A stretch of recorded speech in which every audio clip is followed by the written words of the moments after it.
Halo teman-teman, berjumpa lagi dengan kami, channel Kata Bersambung. Pada kali ini, kita akan mengulas tentang film pencurian besar-besaran pada sebuah kasino besar. Bagaimana kisahnya kita simak bersama-sama, dan tonton sampai selesai. Orang ini adalah Danny Ocean, seorang pencuri ulung dengan reputasi yang tak terbantahkan. Baru saja keluar dari penjara setelah Brooks, menjalani this is hukuman Danny 3 Ocean. I was tahun, told to ia contact memiliki you within rencana besar 24 untuk hours. melakukan pencurian besar-besaran di kasino Bellagio, No, sir, I didn't get Miras, in any dan trouble. Amgiam Grand di Las Vegas. No, sir, I haven't been drinking. No, sir. I wouldn't even think about leaving the state. Dengan tujuan mencuri uang tunai sebesar 160 juta dolar, Danny mengumpulkan tim yang solid dan berpengalaman untuk menjalankan rencana ini.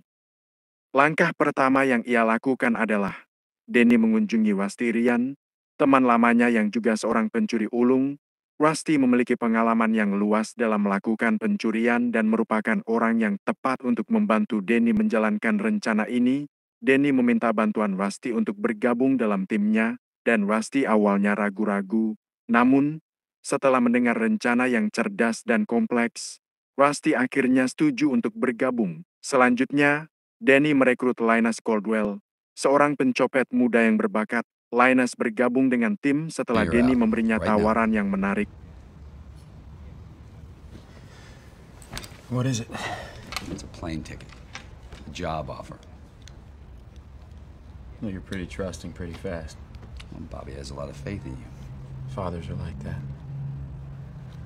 It's a plane ticket. A job offer. Well, you're pretty trusting pretty fast. Well, Bobby has a lot of faith in you. That's the best lift I've seen you make yet.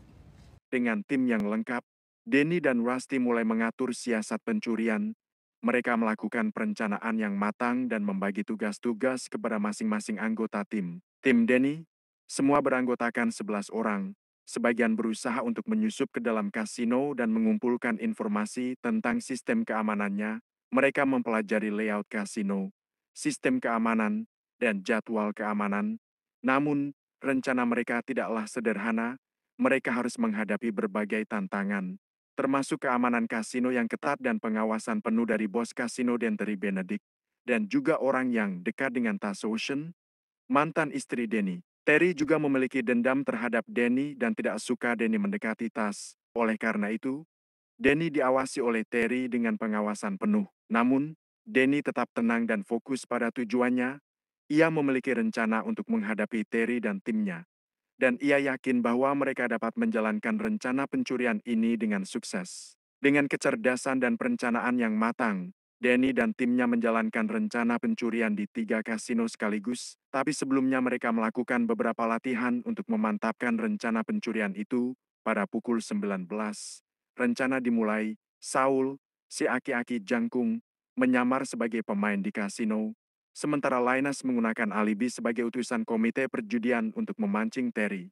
Sementara itu, Yen, salah satu anggota tim yang memiliki tubuh lentur, siap untuk melakukan aksinya dengan lebih leluasa. Dengan kemampuan dan kelenturannya, Yen dapat menembus ke dalam area yang sulit dijangkau dan menjalankan tugasnya dengan efektif. Di sisi lain, Bash, yang bertugas sebagai driver van, siap untuk membantu tim Danny dengan mengemudikan van dan membantu mereka melarikan diri setelah pencurian selesai.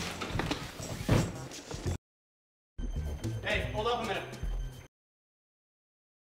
Lalu Danny berpura-pura sebagai orang yang mengejar mantan istrinya, Tas, dan karena kekesalan Terry pada Danny akibat mengejar Tas, ia dihajar oleh bodyguard Terry. Namun, semua ini adalah bagian dari strategi kawanan Danny untuk mengalihkan perhatian Terry dan timnya dari rencana pencurian yang sebenarnya.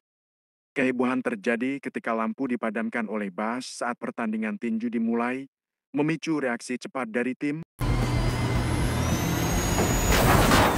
Semua adalah bagian dari rencana Danny dan timnya yang telah disusun dengan matang, dengan kecerdasan dan keberanian mereka. Sekarang, tantangan berikutnya adalah bagaimana mereka akan mengeluarkan hasil kerja keras mereka dengan aman. Akhirnya, tim berhasil mengambil uang besar sebesar 160 juta dolar dari brankas kasino.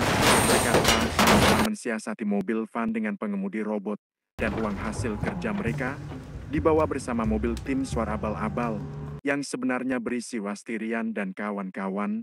menuju markas mereka, sementara Danny masih di kasino untuk memberi kesan pada Terry bahwa Danny tidak terlibat, sehingga Danny bisa membawa tas keluar dari kasino.